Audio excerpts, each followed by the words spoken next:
poder hablar de algo que a mí me ha fascinado, que es uno de los libros que este año más me han sorprendido, podría decirlo. Y de hecho me ha sorprendido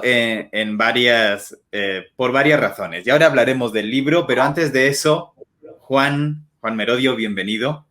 ¿Cómo estás? Hola, encantadísimo, un placer. Gracias por la invitación y también por abrir un espacio, ¿no?, para hablar de este libro. Y también me interesa mucho conocer tu percepción, ¿no?, que es lo que tengo ganas de saberlo, porque he tenido feedback de otras personas y, bueno, pues siempre me gusta preguntarlo, ¿no?, porque es un libro, como has visto, muy especial y distinto a lo que he hecho hasta ahora.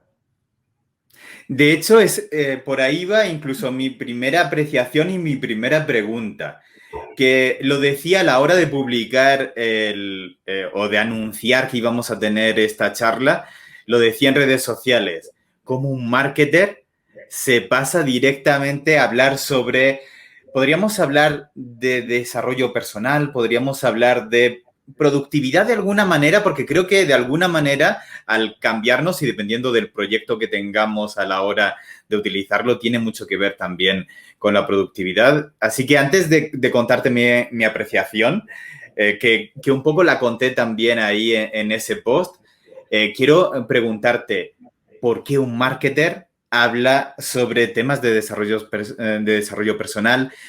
¿Qué ha sucedido para que escribas este libro, que es La regla de los 3 segundos? Cuéntame. Y luego entramos en el libro. Mira, yo llevaba muchos años con la intención en la mente de crear un libro donde contase parte quizá de mis hábitos, ¿no?, más a nivel personal, y no tanto libros de marketing digital como estoy acostumbrado a hacer o de negocios digitales, ¿no? Pero al final no perdamos de vista que, bueno, yo soy emprendedor, ¿no? Me dedico, cuando me preguntan qué eres, digo, vale, emprendedor. Y al final, para llevar al éxito un proyecto, un negocio, una campaña, necesitas tener una serie de hábitos personales en tu vida personal, necesitas estar bien contigo mismo, porque si no las cosas no van a salir bien. Y esto es muy importante, esta parte, ¿no? Entonces, yo a lo largo de mi vida, pues como todo el mundo, he tenido altos y bajos, pero he ido aprendiendo distintas cosas, pues por aprendizaje con personas que he tenido la oportunidad de estar, libros, cursos a los que he ido, y me han ayudado mucho, ¿no? Me han ayudado mucho. Y esa era un poco la esencia de este libro, me apetecía compartirlo. De hecho, fíjate que es un libro que en las épocas que estamos viene bien a mucha gente, ¿no?, porque estamos viviendo un momento complicado. Duda. Pero cuando yo cerré este libro, estamos en el 2019, es decir, obviamente no sabía nada de esto que iba a pasar y justamente coincidió que este libro se ha lanzado en febrero de este año 2021. Entonces, lo que quería plasmar, es decir, era trasladar, igual que desde el punto de vista de marketing o negocios, con el contenido que genero, busco ayudar a empresas con ello. En este caso, buscaba ayudar a personas que se encuentran en situaciones de bloqueo personal, bloqueo mental, no saben hacia dónde ir, no se encuentran a gusto con su vida, ¿no? Porque eso yo lo viví hace muchos años, viví la sensación de no estar a gusto personal y profesionalmente. Y siempre hago estas vinculaciones porque creo que lo personal y lo profesional no puede ir separado, aunque muchas veces decimos diferenciemos vida personal o profesional, pero creo que no se puede, porque al final pasamos, yo qué te digo, más de la mitad del día trabajando. Esto es una realidad, ¿no? Entonces, eso te afecta a tu vida personal. Al final, si tú personalmente no estás bien, no vas a estarlo bien profesionalmente y viceversa. Entonces, esa confluencia era un poco lo que quería trasladar aquí. Personas, incluso amigos cercanos, que están bloqueados, que dicen, Juan, llevo 10 años en el mismo puesto de trabajo, no me gusta, no sé qué hacer, estoy triste, me levanto sin ganas. Eso me hace estar también un poco triste con mi pareja, con mis hijos. Y todo eso es un bloqueo mental, ¿no? Y ese bloqueo mental se puede salir de él. Entonces, un poco lo que traslado en este libro, que es un libro práctico, ¿no? Son 30 días, cada capítulo es un día, y donde mi objetivo es enseñar, no lo voy a decir porque no es una metodología en sí, pero sí es una serie de hábitos que si los vas incorporando en tu vida, en esos 30 días va a haber un cambio notable, sin lugar a dudas, si los aplicas, pero luego los vas a integrar en tu vida, ¿no? Es decir, como un hábito más que te ayude, pues, a levantarte feliz por las mañanas, no pensando de, ostras, un día más, qué tristeza, sino, ostras, qué bien, un día más y voy a abordarlo con ganas realmente. De hecho, creo que ha llegado en un momento muy adecuado. Tú lo decías que además lo escribiste en el momento en el que comenzó en España la pandemia, bueno, el confinamiento, en realidad. Y creo que mucha gente precisamente en el confinamiento se ha dado cuenta que no solo su trabajo no le gusta, sino que su realidad no le gusta. Hay gente que se cansaba de su casa porque realmente no le gustaba su casa. Incluso ha habido parejas que se han roto en este momento porque realmente la gente no se estaba planteando realmente si le gustaba su vida o no. Simplemente iban por inercia y creo que coronavirus nos ha traído ese punto de quiebre donde mucha gente se ha dado cuenta de que no le gusta lo que está haciendo y creo que por eso este libro creo que a mucha gente le ha venido como anillo al dedo. Precisamente hablabas hace un momento de los 30 días y en la portada, que por cierto la enseño para quien no, porque tengo, de hecho no se ve bien, pero yo lo tengo en digital, yo lo he leído en digital, pero tú lo tienes el físico. El subtítulo del libro son 30 días para convertirse en quien quieres ser. Sí. Y yo quería preguntarte dos cosas a raíz de esto. Una, ¿quién quiere ser Juan Merodio? Y la segunda es, ¿por qué 30 días? Cuéntame. Vale. ¿Quién quiere ser? Yo ya he conseguido, por suerte, ser lo que quiero ser, sin lugar a dudas. Es decir, yo lo que pretendía ser hace muchos años, que soñaba, ¿no? Cuando tenía 20 años y decía, joder, algún día me encantaría poder tener mi propio negocio en Internet y poder vivir de ello. Ese sueño ya lo he cumplido hace tiempo, ¿no? Entonces, yo lo he conseguido. Me sigo poniendo retos, obviamente, en ese sentido y seguir trabajando por ello. ¿Pero por qué 30 días? Fíjate que, bueno, se habla de que se necesitan 21 días para adquirir un hábito bueno, nuevo. No sé si es cierto o no, pero 30 días, al final, es un mes, ¿no? Es un tiempo prudente. Es decir, es como, creo que un mes puede marcar enormemente la diferencia. Al final, 5 días puede ser poco y no sé, 30 días lo veía como un calendario, ¿no? Donde al final dices, oye, comienzo un mes y cierro un mes. Es un poco como ese punto de inflexión. Y al final también el número 3 es un número muy poderoso para todo, ¿no? Al final, cuando queremos hacer algo, dice, oye, cuenta hasta 3, ¿no? Es un número que se utiliza en muchísimos momentos accionables, ¿no? Momentos de cambio, momentos donde tienes que hacer algo. Y lo primero, lo que está claro es que cada uno tiene que saber hacia dónde quiere llegar a ser o quién quiere ser, que muchas veces no lo sabemos o lo hemos olvidado porque la vida nos ha ido llevando por caminos que, bueno, pues te dejas llevar de alguna manera, ¿no? Es como un río cuando te lleva y te, bueno, pues me empuja la corriente por este camino, sigo por ahí, pero llega un momento que te cansas de estar en ese camino, ¿no? De remar y hay muchos cambios. Fíjate que hablabas el tema el libro lo escribí durante el confinamiento en España, hablabas de que muchas parejas se separaban, ¿no? Era un momento donde también discutían entre ellos. Yo, mis amigos, ¿no? Me decían, joder, pues es que discuto más con mi mujer porque también los niños y tal y cual. Y fíjate que en mi caso, con mi mujer, no discutimos prácticamente, ¿no? Es decir, era algo... Y creo que todo eso, al final, la vida personal está muy relacionada o la vida profesional, todo cómo te sientes, ¿no? Y yo siempre he intentado, desde hace muchos años, intenté estar a gusto con lo que hago, ¿no? Y eso, por ejemplo, significa dejar de hacer cosas o dejar de estar con personas que te alteran negativamente, ¿no? Te puedo decir que, pues, yo qué sé, típica amigo que sabes que no te hace bien y a veces es bueno alejarse, o típico cliente que te hace sentir mal, que esto seguro que Blas te ha pasado en numerosas ocasiones. Numerosas, y te hace hasta soñar con él, ¿no? Yo recuerdo un caso concreto, no voy a decir la marca porque es muy conocida, pero era una empresa que me contrató para un tema importante y quien dirigía todo eso era un descerebrado maleducado, ¿no? Entonces, claro, me llegaba a afectar, decía, ostras, es que sueño con eso, tal, pero mal, ¿no? Entonces dije, esto no es bueno, me está afectando a mi salud, ¿no? Y sin salud no hay absolutamente nada. Entonces decidí apartarlo de mi camino, es decir, no me compensa, es decir, esta parte no compensa. Entonces creo que hay que darse cuenta de lo que a uno le compensa o le deja de compensar. Y muchas veces creo que el confinamiento tuvo cosas buenas, ¿no? Como siempre hay que buscar el lado bueno, pero el parar te ayuda a coger impulso. Es decir, nuestra vida al final siempre vamos corriendo, como que no tenemos tiempo para nada. Pero yo siempre digo, vale, cógete 2 días, ¿no? Y esto, fíjate, que se lo digo a mi mujer muchas veces, que no tengo tiempo. Digo, no, para una hora. Para una hora, deja todo, que no va a pasar nada. El mundo no se hunde, no se va a caer la empresa, no te va a pasar nada. Tus amigas, si no les contestas en WhatsApp, no te van a dejar de querer.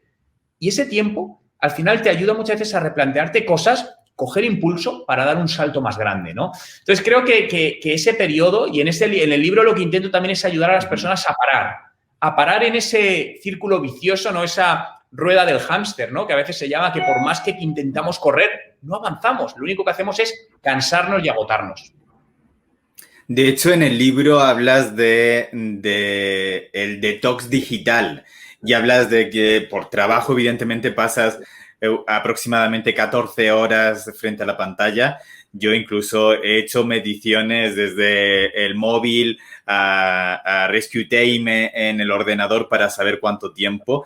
Y luego, la verdad es que yo me sorprendo de la cantidad de tiempo que pasamos delante de las pantallas y creo que sí es importante. ¿Cuánto tiempo recomendarías que alguien hiciera ese detox digital, ese, como tú decías hace un momento, parar porque el mundo no se va a caer? No somos bomberos, al fin y al cabo, a menos que seas bombero, tienes que estar al 100% siempre, evidentemente mientras estás trabajando, pero el resto no lo somos. ¿Qué reglas o qué consejos le darías a alguien para que comience con ese detox digital? Creo que cada uno debe encontrar su punto, ¿no? Fíjate que hay muchos, yo qué sé, la metodología Pomodoro, que te dice, oye, estate 25 minutos y para 5 minutos. A mí es una metodología que personalmente no me va bien. Hay gente que dice, oye, le va bien, perfecto. Yo soy más de periodos más largos, ¿no? Más largos de no desconexión, hablo de horas, y luego desconectar.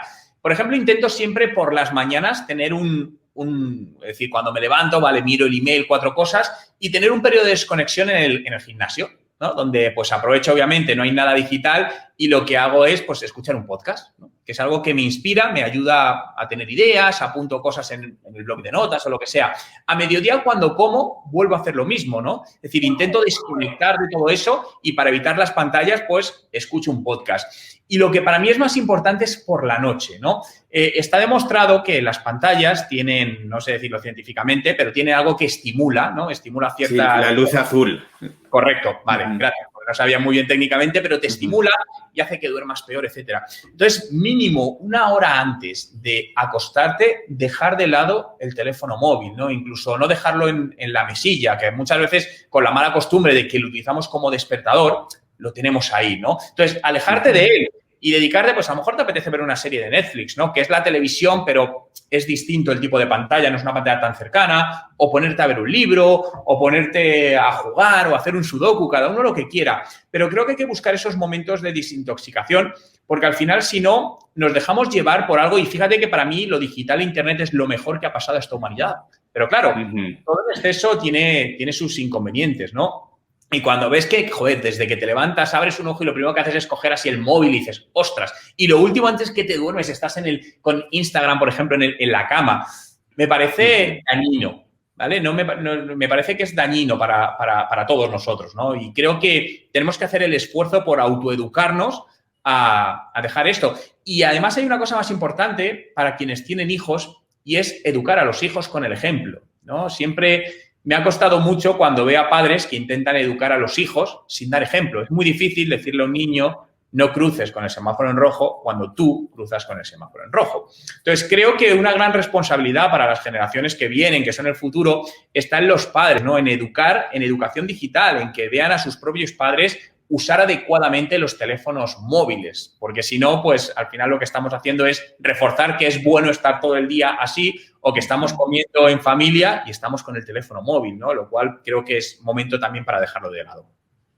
Sí, por supuesto. De hecho, en mi caso yo utilizo mucho time blocking porque creo que algo de lo que hablábamos al principio de por qué un marketer, luego tengo muchos casos, muchos ejemplos y muchos son conocidos por los dos de marketer que como estamos acostumbrados a sistematizar procesos y sobre todo procesos de captación y adquisición de clientes, luego queremos llevarnos esa sistematización también a nuestra vida y porque normalmente no solemos ser la mayoría, muy organizados, porque la parte creativa nos hace ser un poco dispersos y creo que eso nos hace también amantes de la sistematización, aunque no lo consigamos del todo, porque ahí hay ejemplos como Isra García o Jaime Chicheri que realmente son claros ejemplos de personas que han querido sistematizar su vida, incluso haciéndolo de otra manera también, que los dos conocemos. Pero quería ir más allá y, bueno, y quería decir, en mi caso, yo decía que utilizo time blocking y yo le digo muchas veces a mis clientes que lo utilicen para mejorar su rendimiento y que solo miren 2 veces al día su correo. No es necesario estar continuamente mirándolo. Y me dicen, ¿y qué sucede si alguien me escribe y me dice que y es algo urgente? Y yo he aprendido a poner una capa más a urgente que es emergente. Los médicos, cuando entras a urgencias, distinguen muy bien si una acción es urgente o emergente. Una urgencia es cuando te cortas un dedo. Es necesario cuanto antes curarte, pero no te vas a morir por el corte de dedo. Y una emergencia es un ataque al corazón, que es realmente sufre tu vida, puedes morir. Yo creo que en el trabajo también nos sucede eso, que muchas veces pensamos que todo son urgencias, que hay muchos fuegos que apagar, pero que realmente son solo urgencias, pero no son emergencias. Realmente, si lo hacemos 1 hora más tarde, no va a quemarse nuestra empresa. Pero hablando de realmente de cómo generar ese cambio, tú en el libro hablas de un concepto japonés que es el Ikigai y a mí me gustaría saber, primero, para quien nos está escuchando que no sepa qué es el Ikigai, qué es y cuál es tu Ikigai. Mira, el Ikigai es una palabra japonesa que viene a ser la traducción de para qué has venido en esta vida, ¿no? ¿Cuál es tu misión en la vida, de alguna manera, ¿no? Y hay libros al respecto, es muy interesante. Es decir, al final, si tú te preguntas o te intentas dar la respuesta de ¿para qué estoy yo en esta vida? ¿Cuál es mi misión? ¿Qué legado quiero dejar, ¿no? Es decir, ¿cómo quieres pasar? ¿Qué impacto quieres dejar en este planeta? Es una buena respuesta que cada uno deberíamos darnos, ¿no? Y luego lo traslado a una esencia del Ikigai, algo más simple, que es lo que he llamado el elemento, ¿no? Que es un poco la intersección entre lo que sabes hacer y lo que te gusta hacer, que no siempre va unido. Es decir, me puede encantar el fútbol, pero no soy habilidoso al fútbol. Por lo tanto, por mucho que intente jugar al fútbol, lo que me va a generar es una frustración, porque realmente no soy habilidoso y no soy bueno. Entonces, creo que la clave al final de la felicidad de cada uno está en ese Ikigai, en ese elemento, ¿no? En descubrir realmente eso que te gusta, que además se te da bien, y si le metes la capa profesional es que además puedes vivir de ello, ¿no? Porque si nos vamos al lado profesional y dice, oye, a mí me gusta mucho volar cometas y además se me da bien. Ahora, vive de volar cometas. Pues va a estar difícil, ¿no? Es decir, realmente, por mucha pasión que haya, es complicado, ¿no? Entonces, ahí entraríamos en esa parte profesional. Pero entenderse a uno mismo, ¿no? Esto puede sonar quizá algo muy filosófico y fíjate que yo soy una persona bastante racional, es decir, no soy una persona en ese sentido muy mística, pero sí me he dado cuenta que es importante proyectarte. Fíjate, hay una pregunta que me encanta hacerle a la gente y que creo que cuando nos la respondemos nos entendemos mucho mejor. Si mañana te tocase una cantidad de dinero exorbitada, es decir, lo suficientemente bestia como para poder vivir 300 años como te gusta, sin trabajar, ¿qué harías? Claro, esta pregunta es muy importante porque hay personas que prácticamente haríamos lo mismo al día siguiente. Cierto, de diferente manera. Es obvio, al final, pues, oye, vas a trabajar o vas a hacerlo de diferente manera. Pero seguirías haciendo lo mismo porque la motivación por la que estás haciendo esa no es únicamente económica, hay otro tipo de motivación. Entonces, creo que ese planteamiento, cuando lo hacemos a nosotros mismos, es lo que nos puede decir si realmente estamos haciendo lo que vamos a hacer. Y que cuando eches la vista atrás, no te arrepientas de las cosas, ¿no? De, ostras, he perdido 4 años de mi vida haciendo eso y al final la vida va pasando, ¿no? Y los años se van cumpliendo. Entonces, creo que es muy importante saber darnos cuenta de eso para cambiar a tiempo, virar a tiempo, que muchas veces esos virajes no son inmediatos. Esto hay que ser, oye, tomo la decisión y en 30 días he cambiado toda mi vida. No, eso no sucede. Pero en algún momento tienes que empezar y según lo vayas haciendo, poco a poco te irás acercando más a ese ideal de vida que estás buscando. De hecho, yo decía que antes de cuando estábamos comenzando, que el libro a mucha gente le ha venido como anillo al dedo. A mí me llegó en el momento adecuado porque justo estaba leyendo mucho de Matt D'Avella. No sé si conoces a Matt D'Avella. Matt D'Avella es un director de documentales que ha hecho varios documentales para Netflix, algunos sobre minimalismo, y tiene un canal en YouTube sobre minimalismo y productividad. Y él tiene un programa formativo que precisamente habla de 30 días, pero él tiene un concepto que a mí me encantó y por eso cuando llegó tu libro justo después lo vi perfecto, porque él habla de slow growth, es decir, crecer pero lento. No necesitamos esos cambios cuánticos de los que muchos pseudo coach han hablado de cambio mi vida en un segundo solo cambiando de forma de pensar, es decir, no, esto lleva tiempo y los 30 días es solo para generar compromiso contigo mismo. Y precisamente quería preguntarte sobre eso, sobre el compromiso, porque tú comienzas el libro hablando precisamente de la importancia del compromiso. Cuéntanos un poquito, ¿qué importancia tiene el compromiso a la hora de cambiar nuestra vida? Todo, porque al final el compromiso es como un contrato contigo mismo de que estás realmente convencido de que quieres que algo suceda. Ya luego veremos cómo hacemos para que eso suceda o para que eso llegue, ¿no? Y como bien decías, el primer capítulo del libro es el compromiso, ¿no? Donde además el lector se puede bajar un contrato que firmamos entre ambas partes, entre yo como autor del libro y el lector, donde nos comprometemos cada uno a poner de su parte, ¿no? E incluso entra una tercera persona ahí como testigo de alguna manera. Uh-huh. Y fíjate que todas las cosas importantes en la vida, de por medio hay un contrato, ¿no? Es decir, si, no sé, te compras un piso, que es algo toda la vida, hay un contrato. Captas un cliente, hay un contrato. Te consigues un puesto de trabajo, hay un contrato. Y al final el contrato no es más que otra cosa que una representación física de un compromiso, ¿no? Entonces, por eso creo que es tan importante el generar ese compromiso físico, porque lo digital está muy bien, pero lo tangible muchas veces ayuda, o lo visual, ¿no? Cuando estás viendo, yo utilizo mucho el imprimir cosas o escribir cosas en papeles físicos y ponerlos en las paredes, ¿no? de la oficina, porque me ayuda a cosas que ya sé, pero tenerlas presentes constantemente, esas cosas que realmente para mí son importantes para no perder el foco. Y cuando lo estás viendo, lo tienes ahí o lo puedes palpar, eso te ayuda. Y al final estos cambios implican esfuerzo, ¿no? Entonces, necesitas mantener la motivación, que es otra de las partes que hablo pues un poco más hacia el final del libro, ¿no? Entonces, si no hay compromiso, no hay motivación. Es decir, si lo que quieres alcanzar realmente no te importa tanto, es porque no tienes un compromiso. Por lo tanto, difícilmente vas a tener la motivación sostenible para trabajar o hacerlo duramente para conseguirlo. Por eso creo que el compromiso es el primer paso. Da lo mismo para qué, ¿eh? Si alguien, pues lo típico, quiero dejar de fumar.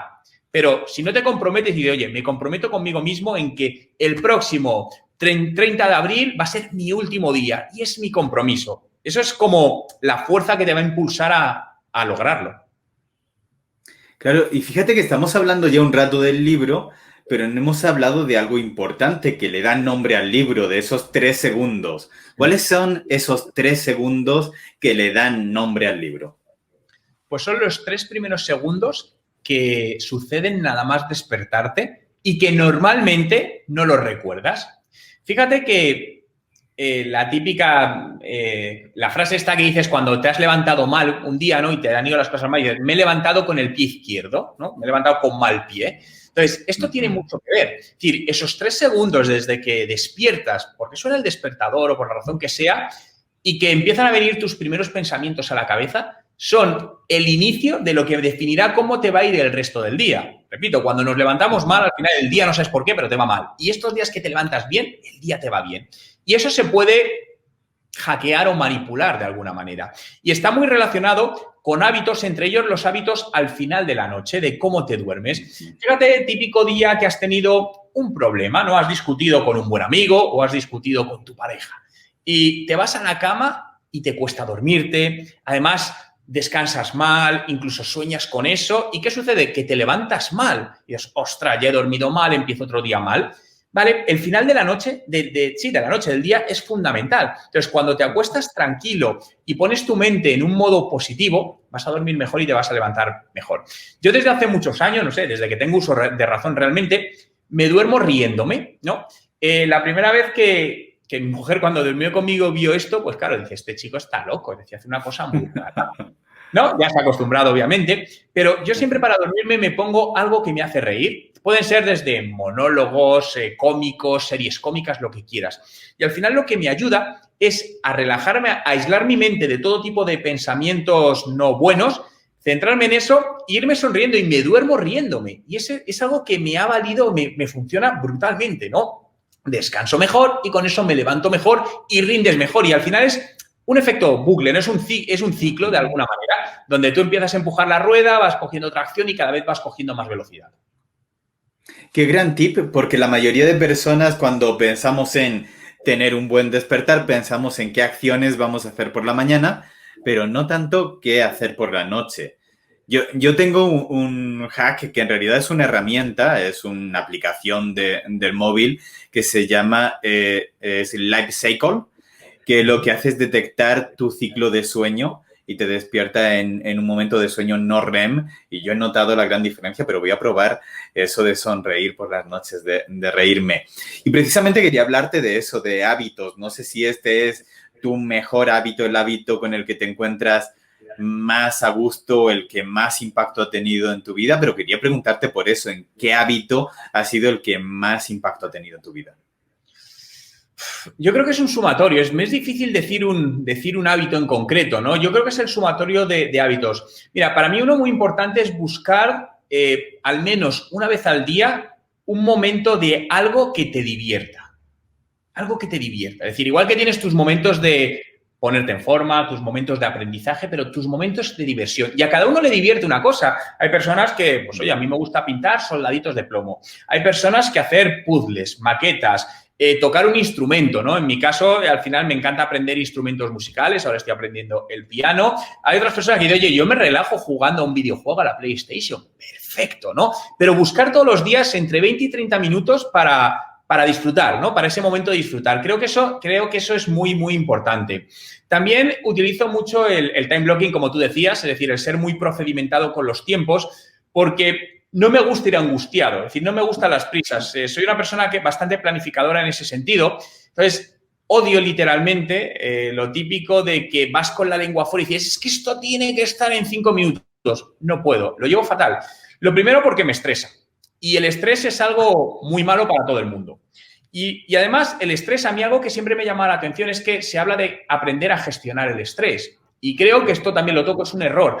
Bueno, tienes que aprender a gestionar el estrés porque en distintos momentos de tu vida va a aparecer, pero lo que realmente tenemos que reforzar es evitar el estrés. Es decir, el estrés es una enfermedad. Entonces, tú no debes aprender a gestionar una enfermedad. Lo que tienes que hacer es hábitos para evitar esa enfermedad que es el estrés. Entonces, y como te comentaba antes, intentar apartar las cosas que te pueden generar estrés y acercarte las que no. Hay, por ejemplo, me encanta mucho, me gusta mucho cuando en el capítulo que hablo de mirada de niño, es decir, en volver a pensar como un niño, en convertirte en un niño.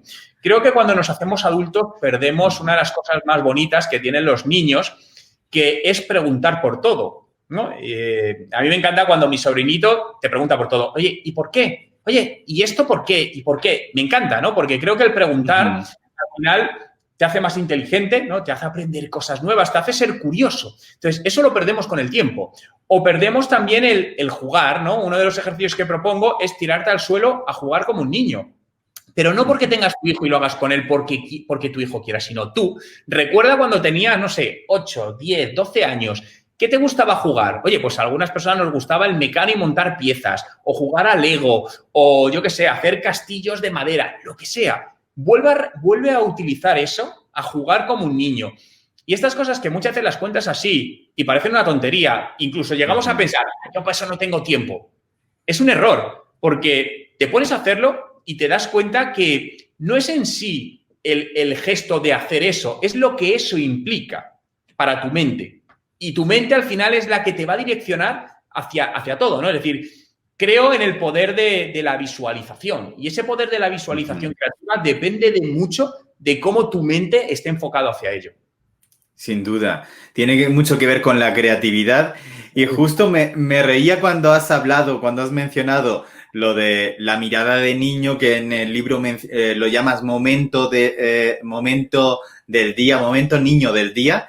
Y me reía porque justo era una de las preguntas que tenía anotada. Te había dicho antes de comenzar que me había anotado una serie de preguntas porque no quería olvidarme de esas. Y una de las que tenía anotadas es precisamente cuál era o cuál había sido tu momento niño del día.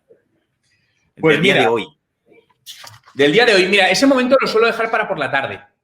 Lo suelo dejar para por la tarde cuando llego a mi casa tranquilo y me pongo Mira, para mí, uno de los momentos del día de niño es jugar a juegos de consolas. Es decir, al final es otro tipo de juego, ¿no? Que cuando era pequeño a mí me encantan las consolas. Es algo... No tengo videoconsola porque me gusta demasiado.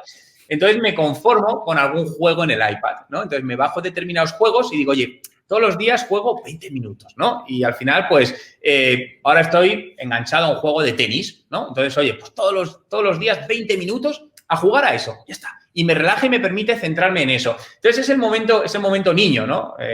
A veces me dicen en casa, joder, ya estás con el juego. Bueno, pero al final a mí me hace bien y yo sé que a mí me hace bien, ¿no? Entonces, esa es una parte. O también otra, jugar a juegos de mesa, ¿no? Yo cuando era pequeño jugábamos mucho al Monopoly, ¿no?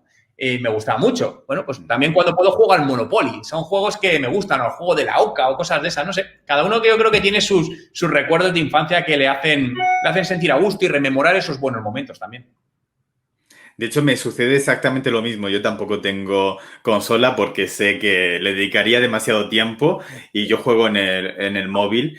Pero tienes una excusa. Fíjate que Marta Romo, que es divulgadora de neurociencia, que espero tener algún día por aquí también hablando de su libro, en su libro de entrenamiento cerebral, ahora no recuerdo muy bien cómo se llama, creo que es Entrena tu cerebro, habla precisamente de un diario de acciones dependiendo de nuestras ondas cerebrales y dice que el juego es una de las cosas más importantes que podemos hacer. Así que ya tienes como la excusa de por qué tenemos que tener ese momento niño del día. Y yo quería hacerte otra pregunta de algo que también mencionas en el libro. Tampoco quiero destriparlo demasiado, pero hablas de la importancia de tener un mentor. Y a mí me gustaría saber qué importancia le das a eso de tener un mentor y quién ha sido para ti el mentor o los mentores que más te han marcado. Mira, sí, creo que un mentor es imprescindible a lo largo de tu vida en distintos momentos y para todo. Y dependiendo para cada cosa, tener mentores distintos. Y muchas veces un mentor no es alguien ni cercano. Es decir, puedes tener mentores lejanos que ellos no saben ni que son tus mentores y de alguna manera te guían, ¿no? Yo, por ejemplo, me gusta a nivel de pensamiento de mentor y estos son mentores lejanos, por ejemplo, Gary Vaynerchuk, que es alguien, para mí es un mentor en ese sentido, ¿no? Porque me gusta su manera de ver las cosas o su filosofía. Luego tengo mentores más cercanos, en este caso yo creo que uno de los más grandes siempre ha sido mi padre, ¿no? Porque al final profesionalmente he estado vinculado con él o siempre desde que monté mi primer negocio ha estado ahí y para mí es básico, ¿no? Porque es experiencia, ¿no? Y eso es lo que muchas veces te falta y dices, ¿qué hago aquí? ¿Cuál es la mejor? ¿Qué criterios sigo? Y estás totalmente perdido. Entonces le preguntas a otra persona que tiene experiencia en ello y te dice, bueno, no tiene la verdad absoluta, pero la experiencia ahí es un grado y te ayuda a tomar una mejor decisión. He tenido, por ejemplo, mentores también en la parte de voz, ¿no? Porque me encontraba cuando daba conferencias, al final me quedaba sin voz, ¿no? Y bueno, pues al final me acuerdo que cuando vivía en Canadá me puse a trabajar con un mentor vocal, ¿no? Y digo, mira, mato 2 pájaros de un tiro. Lo hago en inglés, que todavía es más complicado y aprendo esta parte, ¿no? Y me ayudó muchísimo también todo eso. Entonces, siempre intento buscar a alguien que me ayude en determinadas debilidades que noto o tener gente cercano. Incluso a veces los mentores también son buenos amigos, ¿no? Que saben de algo que no sabes y les pides consejo, ¿no? Oye, ¿tú qué opinas de esto? Entonces, creo que siempre al final tienes que detectar esas carencias y buscar y rodearte de gente que te las complemente y las impulse. Por supuesto. Fíjate que hace algunos años, yo creo que entre 1 año o 2 años, te escuché en una entrevista y quiero recordar que fue con Isra García, que le comentabas que querías, o que uno de tus objetivos era retirarte siendo joven. ¿Cómo vas con eso? Bien, va en línea. Yo desde hace, fíjate, esa es una de mis misiones o mis objetivos desde hace muchos años, lo tengo claro, desde los 20 años. Jubilarme a los 45. Ahora tengo 40. Claro, cuando hablo de jubilarme no quiere decir no hacer nada, dejar de trabajar, ¿no? Lo que quiero decir es bajar el ritmo de trabajo y poder elegir qué es lo que quieres hacer en ese sentido. ¿Por qué para mí esto es importante? He visto mucha gente, y mucha gente cercana, que ha trabajado muy duro a lo largo de su vida, ha conseguido muchas cosas, pero no tiene tiempo para disfrutarlo hasta que tiene 65 años o 70 años y se jubila. Y a esas edades, para ciertas cosas, es complicado, ¿no? Entonces digo, ostras, ¿de qué te vale estar matándote a trabajar para ahorrar, para conseguir, si nunca vas a poder disfrutarlo? Entonces, para mí es intentar buscar el equilibrio. Es decir, con 45 años todavía eres una persona físicamente y mentalmente joven, que todavía puedes hacer muchas cosas. Entonces, a esas edades todavía, es decir, lo que quiero es poder disfrutar de cosas bueno, pues que no puedo por tiempo, ¿no? Es decir, imagínate tener la posibilidad de decir, oye, me voy a dedicar un año, no sé, a viajar, que es algo que nunca he hecho, dedicarme un año entero a viajar, pero viajar por placer, ¿no? Y tener la posibilidad de poder hacer eso. Entonces, una de mis misiones es esa, es decir, a los 45 años, de alguna manera, es poder ser libre financieramente, ¿no? Lo llamo jubilarse, pero es ser libre financieramente. De alguna manera poder decir, oye, puedo dejar de trabajar y puedo seguir manteniendo mi nivel de vida, ¿no? Aquí ya entraríamos en qué estrategias, en vivir por debajo de tus posibilidades, ¿no? Porque al final todo esto no se consigue de la noche a la mañana. Yo llevo muchos años trabajando en ese sentido para que esto suceda, claro. De hecho, nos comenta por aquí Pedro Hispán que él también quiere jubilarse pronto, que es una magnífica reflexión. Y yo tengo también, y precisamente leyendo tu libro, cuando dices que te marques un objetivo, yo en principio me marqué otro, pero como da para relectura, ahora el siguiente objetivo es precisamente jubilarme por las tardes. Es decir, voy a trabajar por las mañanas, voy a ver cómo me organizo para poder llevarlo todo, para tener el mismo volumen de clientes y poder atenderlos y delegar, evidentemente, pero por las tardes jubilarme. No sé cómo lo lograré o no. Pero, Juan, para no robarte más tiempo, aunque creo que no te he robado nada, pero en cualquier caso, me gustaría preguntarte, creo que es la pregunta que puede ser más compleja, que es, ¿qué pregunta que no te he hecho te gustaría que te hubiera hecho? ¿A quién debes hacer caso en la vida? ¿Y a quién debes hacer caso en la vida? Cuéntame. A nadie. Realmente, a nadie. Es decir, hay una frase que intento trabajar como mantra, que es escucha a todo el mundo y no hagas caso a nadie. Fíjate que si yo hubiese hecho, y esto para mí es muy importante porque mi vida pudo cambiar a negativo, si yo hubiese hecho caso a alguien muy importante en mi vida, ¿no? Como son mis padres. Mis padres obviamente me quieren un montón y quieren lo mejor y querían lo mejor para mí. Pero si yo les hubiese hecho caso, yo no me dedicaría a lo que me dedico ni haría lo que hago, porque ellos tenían otro plan para mí porque pensaban que era mejor, ¿no? Entonces eso y con el tiempo se han dado cuenta que yo tenía razón, ¿no? Creo que cada uno creo no, esto es así, cada uno es dueño de su vida. Entonces no debes dejar influenciarte absolutamente por nadie, porque muchas veces las personas te van a decir las cosas con su mejor intención, ¿eh? No pasa absolutamente nada. Pero tú tienes que tener claro cuál es tu vida, cuál es tu objetivo, a dónde quieres llegar. Es decir, a lo mejor la vida que tú quieres seguir no le gusta a otros, por eso te están diciendo que ese no es el camino, porque ellos buscan otra vida, no pasa nada. Entonces, creo que, hay que escuchar a todo el mundo, eso es importante, al final coger la información, o meterla en una coctelera, pero seguir mucho a tu instinto. Es decir, y al final el instinto es una base de conocimiento y experiencia, por lo que te dice qué camino debes seguir. Y si te equivocas, no pasa nada. Si te vuelves a equivocar y caer, no pasa absolutamente nada. Ahí lo importante es desarrollar la resiliencia, ¿no? La capacidad de levantarnos cuando nos caemos, cuando las cosas no van bien. Entonces, muchas veces, y fíjate que cuando digo esto, me estoy acordando pues de un amigo mío, ¿no? Que fíjate que en ese sentido se dejó llevar por el camino fácil, ¿no? Él estudió arquitectura, pero estudió arquitectura porque su padre era un arquitecto con cierta relevancia, con un estudio de arquitectura. Y entonces era el camino fácil, ¿no? Decir, bueno, pues yo estudio arquitectura, aunque a mí no se me da bien dibujar, ¿no? Porque no se le va bien dibujar, pero pues voy a tener un estudio con clientes y voy a ganar dinero. ¿Qué sucede? Que, pues bueno, por la última crisis que vivimos, ¿no? Hace 10 años, esta mundial, ese estudio de arquitectura se fue a pique. Y claro, mi amigo se ha encontrado con que ha dedicado su vida a estudiar algo que realmente no le convence y que eso por lo que lo hizo, que aparentemente era fácil, ¿no? Porque se ha esfumado. Entonces, eso es lo que me hace ver que muchas veces, aunque parezcan que las cosas pueden ir o que está todo arreglado, creo que solo puedes arreglar las cosas cuando realmente haces las que realmente quieres, ¿no? Y por eso creo que es muy importante al final seguir a tu instinto. Seguir a tu instinto. De hecho, nos comenta por aquí Alejandro Peñaloza que lee entre líneas que le haces caso a tu yo interno. Me imagino que te refieres a eso cuando hablas de la intuición, ¿verdad? Sí, correctamente. El yo interno es esa vocecita, ¿no? Que a todos nos ha pasado que hay algo dentro que te dice, no lo hagas. Y no le haces caso y en la mayoría de los casos te equivocas, ¿no? Yo he detectado, más o menos, he podido sacar una métrica de cada 10 veces, de 10 veces que mi vocecita me dice algo, ese yo interno, 9 acierta.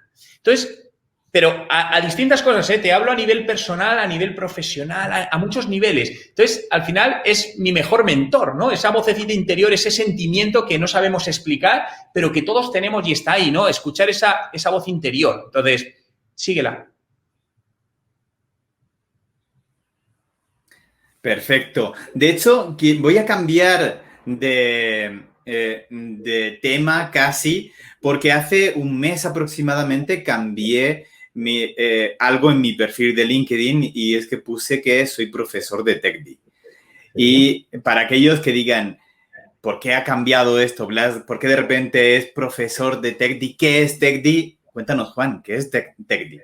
Bueno, lo primero, muy orgulloso de que Blas pertenezcas a TechDi. Mira, TechDi es el Instituto de Talento y Profesiones Digitales. Es nuestro instituto digital donde el objetivo es formar a los profesionales en marketing digital y en negocios online, algo a día de hoy tan importante, ¿no?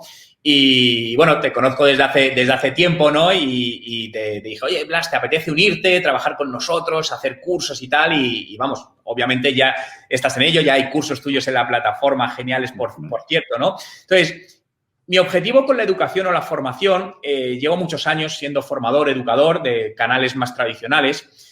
Y me he dado cuenta yo creo que todos lo hemos visto, que la educación tal y como la conocíamos a día de hoy no tiene sentido. Hace 10 años podía tenerla, ¿no?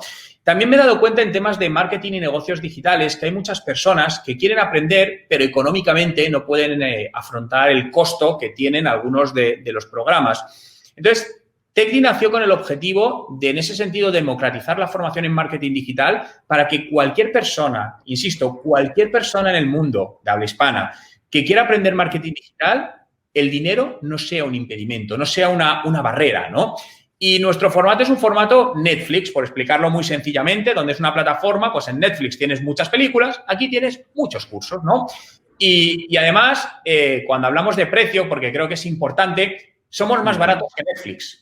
Bastante más baratos creo que te va a costar Netflix al mes, ¿no? Entonces, ese era mi objetivo, es decir, si alguien no aprende marketing digital a día de hoy es porque no quiere, porque además el objetivo es dar cursos de calidad con profesionales de calidad. Es decir, yo no busco profesores, busco profesionales que sepan de lo que hablan para poder transmitir ese conocimiento. Y la educación y la formación es lo que cambia, te cambia todo en tu vida profesional. Es decir, yo he visto cómo cursos que he hecho han sido el detonante, el punto de inflexión para que las cosas me vayan genial. Entonces, creo que es una de las mejores inversiones que puedes hacer en ti mismo, ¿no? Porque al final estás invirtiendo en ti, que es lo más importante que tienes. Por supuesto. De hecho, yo tengo que decir una cosa con TechDi, que es que el primer contacto que tuve con TechDi fue a través de curso de WhatsApp que creaste y al que me invitaste para que hablara de un tema. Y yo siempre pensé, WhatsApp es un tema que domino al 100%, lo conozco, y cuando tomé el curso me di cuenta de que había algo que no estaba haciendo, que era llevarme la parte de cualificar y de hacer score de los leads, llevármela también a WhatsApp, y eso me llevó a mejorar incluso la estrategia que tenía con WhatsApp Business y cambiar las etiquetas. Antes las etiquetas simplemente tenía el producto y yo creo que le estaba sacando más rendimiento que la mayoría de personas. Estaba utilizando simplemente la etiqueta para saber qué producto me habían comprado cada persona o por qué productos se habían interesado aquellos que no se habían convertido en clientes, y me di cuenta de una cosa. Que podía etiquetar a los clientes por su valor dentro de mi empresa, pero que también podía hacerlo por su customer journey, en qué momento se encontraban. Y eso, si no hubiera entrado a TechD, no solo como profesor, sino también como alumno, no lo habría entendido y no lo habría podido poner en práctica. Así que te tengo que dar las gracias doblemente. No, pero al final, fíjate, yo cuando más aprendo es enseñando. Es decir, al enseñar aprendes. Es un círculo, ¿no? Es decir, es un círculo vicioso que se retroalimenta. Porque, es decir, tú sabes cosas, pero cuando las enseñas aparecen cosas, ¿no? Y los alumnos o personas te hacen comentarios y dicen, ostras, y profundizas en ello y dices, ostras, he aprendido esto gracias a ello. Entonces, claro, el aprendizaje se basa también en la enseñanza. Por supuesto. Pues, Juan, cuéntame, ¿hay algo más que te gustaría unir, sumar a esta conversación? Me estoy riendo porque Agustín Nuño, que es el director de la Escuela de Ventas de EDVE, dice por ahí que debería ser embajador de EDVE. Yo también lo creo. Eso tendrá que ser una conversación que tengamos que tener en algún momento. Yo también creo que debería ser embajador de EDVE. Pero más allá de eso, cuéntanos, ¿hay algo que te gustaría contar que no hayas comentado hasta ahora? ¿Cómo te gustaría cerrar esta conversación? Sí. Fíjate que me preguntabas antes por el compromiso, ¿no? Y creo que todo está en nuestras manos, al menos un 80%, ¿no?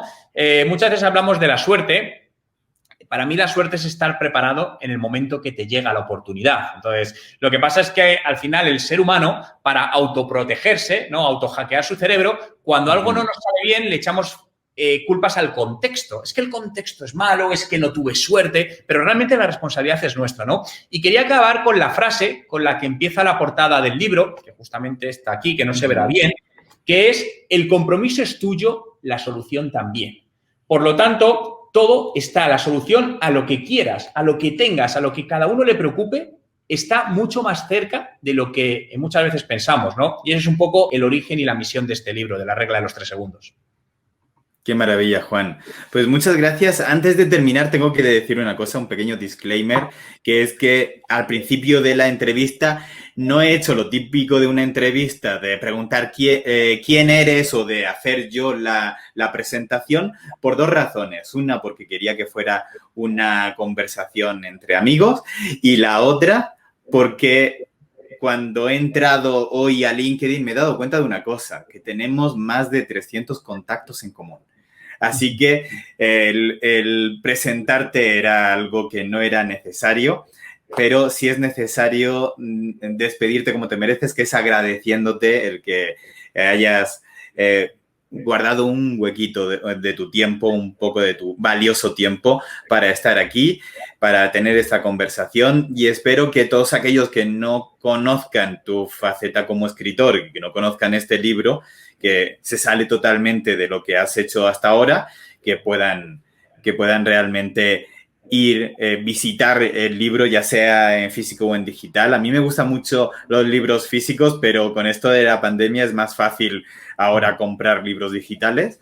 Así que ya sea en un formato o en otro, que puedan comprarlo porque merece mucho la pena. Así que muchas gracias, Juan. A ti, Blas, es un honor estar aquí, compartir este tiempo y, bueno, pues eso, gracias por el tiempo y por estar a todos ahí. Gracias. Pues gracias a todos y nos vemos en el siguiente directo, que va a ser precisamente con un miembro de la Escuela de Ventas, que es Joaquín, y hablaremos de sus 40 años de ventas. Y eso será la próxima semana, si no me equivoco. Lo pondré por aquí. Pues muchas gracias y hasta luego.